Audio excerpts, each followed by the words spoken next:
Okey, selamat pagi semua. Hari ini kita teruskan dengan tajuk yang sama, iaitu bab 3, tajuk 3.5, menghasilkan visi misi dan objektif bagi perniagaan tertentu. Iaitu dalam tajuk ini kita belajar faktor yang perlu dipertimbangkan untuk menghasilkan visi misi dan objektif perniagaan. Iaitu benda-benda, faktor-faktor yang kita perlu tengok sebelum kita nak tetapkan VMO perniagaan. Okey, kita dah selesai titik pulang modal, kita dah selesai pertumbuhan perniagaan, kita dah selesai pemaksimum keuntungan dan juga daya saingan. Okey, seterusnya untuk hari ini kita akan masuk faktor yang seterusnya, iaitu share pasaran, jualan dan juga penyediaan perkhidmatan.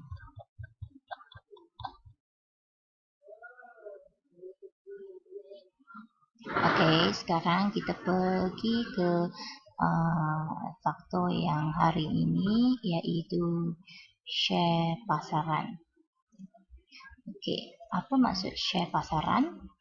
Okey, share pasaran merujuk kepada bahagian atau peratus penguasaan jumlah pengguna yang membeli barang dan perkhidmatan yang dikeluarkan oleh sesebuah perniagaan dalam pasaran berbanding dengan persaingan.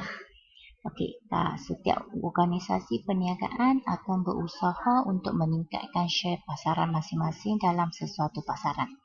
Okey, apa maksudnya share pasaran? Secara ringkasnya, okey, contohnya kalau kamu adalah jual kasut. Okey, maksudnya dalam pasaran, iaitu semua peniaga-peniaga yang jual kasut tu, berbanding dengan semua peniaga-peniaga yang jual kasut tu, berapa orang pengguna, maksudnya berapa peratus pengguna yang beli kasut akan beli kasut di kedai atau perniagaan anda. Okey, cikgu bagi contoh. Okey, contohnya, okey, apa ni, yang ini adalah contoh yang maju sukan, iaitu berkaitan dengan perniagaan yang jual kasut sukan.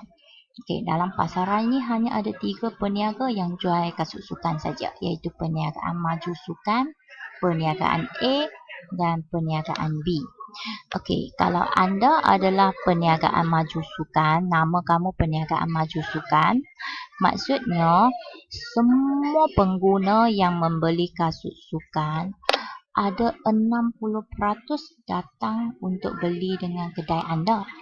Dan orang yang pergi beli dengan perniagaan A ada 35 dan orang yang pergi beli dengan perniagaan B ada 15%. Maksudnya kebanyakan pengguna akan datang pergi beli dengan perniagaan maju sukan.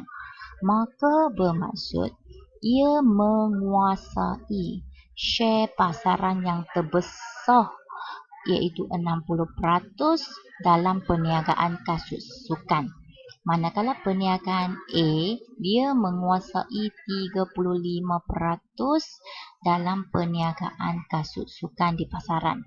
Dan perniagaan B menguasai 15% dalam perniagaan kasut sukan di pasaran ini.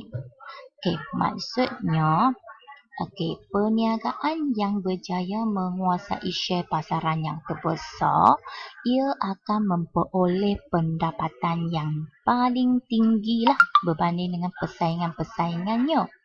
Dan biasanya perniagaan yang menguasai share pasaran, ia akan menjadi pemimpin dalam pasaran tersebut.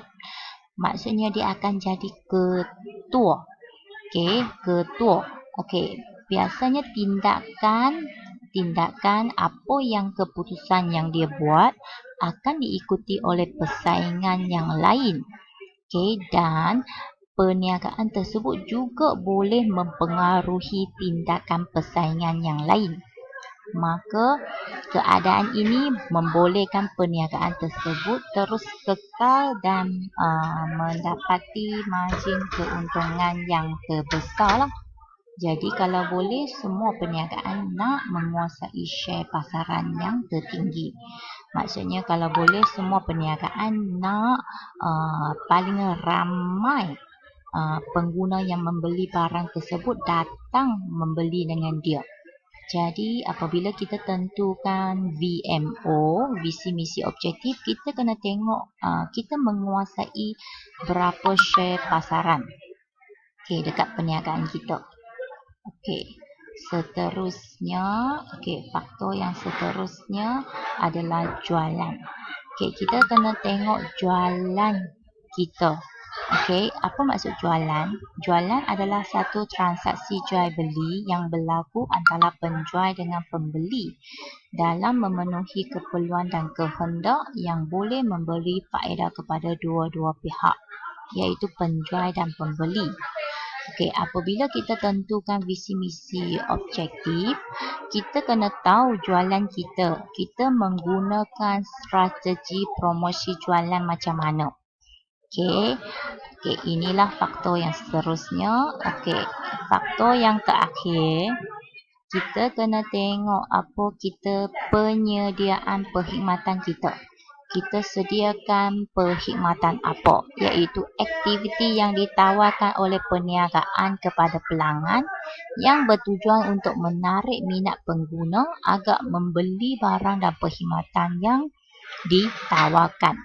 Maksudnya perkhidmatan tambahan, seperti pembelian dalam tarian, penghantaran barang ke rumah, kemudahan pembayaran dan membaik pulih jika barang mengalami kerosakan.